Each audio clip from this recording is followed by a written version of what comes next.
ന്യായാധിപന്മാർ അദ്ധ്യായം 12. എഫ്രായിംകാർ യുദ്ധത്തിനൊരുങ്ങി.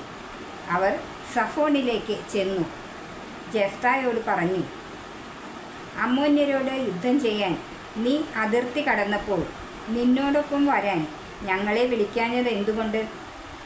നിന്നെയും നിന്റെ ഭവനത്തെയും ഞങ്ങൾ അഗ്നിക്കിരയാക്കി. ജെഫ്ത അവരോട് പറഞ്ഞു, ഞാനും എൻ്റെ ജനവും അമ്മോന്യരുമായി വലിയ കലഹത്തിലായി. ഞാൻ നിങ്ങളെ വിളിച്ചപ്പോൾ അവരുടെ കൈകളിൽ നിന്ന് നിങ്ങൾ എന്നെ രക്ഷിച്ചില്ല. നിങ്ങൾ എന്നെ രക്ഷിക്കുകയില്ലെന്ന് കണ്ടപ്പോൾ ഞാൻ എൻ്റെ ജീവൻ കയ്യിലെടുത്ത് അമ്മോന്യർക്കെതിരെ ചെന്നു.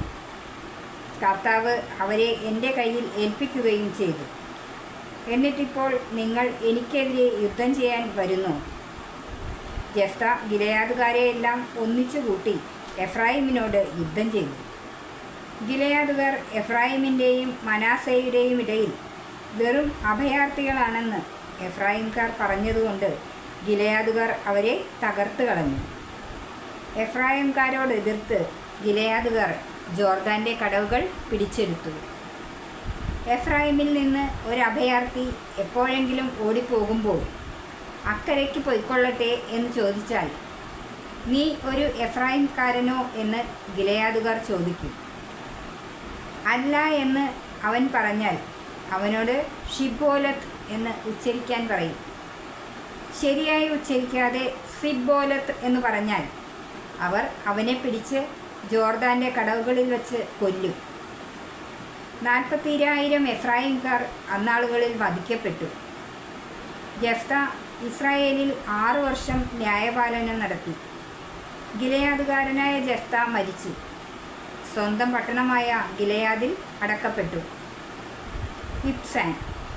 അവനുശേഷം ബെത്ലഹേംകാരനായ ഇബ്സാൻ ഇസ്രായേലിൽ ന്യായപാലനം നടത്തി. അവന് 30 പുത്രന്മാരും സ്വന്തം കുലത്തിന് വെളിയിൽ വിവാഹം കഴിച്ചു കൊടുത്തിരുന്ന 30 പുത്രിമാരും തൻ്റെ പുത്രന്മാർക്ക് വേണ്ടി കുലത്തിന് വെളിയിൽ നിന്ന് സ്വീകരിച്ച 30 പുത്രിമാരും ഉണ്ടായിരുന്നു. അവൻ 7 വർഷം ഇസ്രായേലിൽ ന്യായപാലനം നടത്തി. ഇബ്സാൻ മരിച്ചു, ബെത്ലഹേമിൽ അടക്കപ്പെട്ടു. ഏലോൻ. അവനുശേഷം സെബുലൂൻകാരനായ ഏലോൻ ഇസ്രായേലിൽ 10 വർഷം ന്യായപാലനം നടത്തി. ഏലോൻ മരിച്ചു. സെബുലൂൻ ദേശത്ത് അയ്യാലോണിൽ അവനെ സംസ്കരിച്ചു. അബ്ദോൻ. പിന്നീട് പിറഥോന്യനായ ഹില്ലേലിൻ്റെ മകൻ അബ്ദോൻ ഇസ്രായേലിൽ ന്യായാധിപനായി. അവന് 40 പുത്രന്മാരും 30 പൗത്രന്മാരും ഉണ്ടായിരുന്നു.